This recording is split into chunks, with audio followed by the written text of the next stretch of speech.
বিসমিল্লাহির রহমানির রহিম।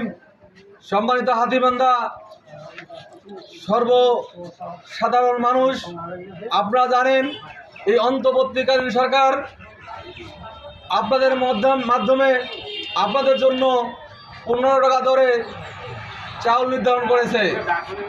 আর এই চাউল বিতরণের জন্য আমরা যারা বিএনপি করি, আমরা যারা যুবদল, ছাত্রদল, স্বেচ্ছাসেবক করি, তারা আপনাদের পাশে আছি, যাতে করে এই ডিলাররা অনিয়ম দুর্নীতি করতে না পারে। আপনারা সুষ্ঠু ও সুন্দরভাবে আপনাদের চাউলগুলি বুঝিয়ে নেবেন এবং কাউকে একটি টাকাও বেশি দেবেন না। এই আশাবাদ ব্যক্ত করে অভিযোগ থাকলে আপনারা আমাদেরকে বলতে পারেন।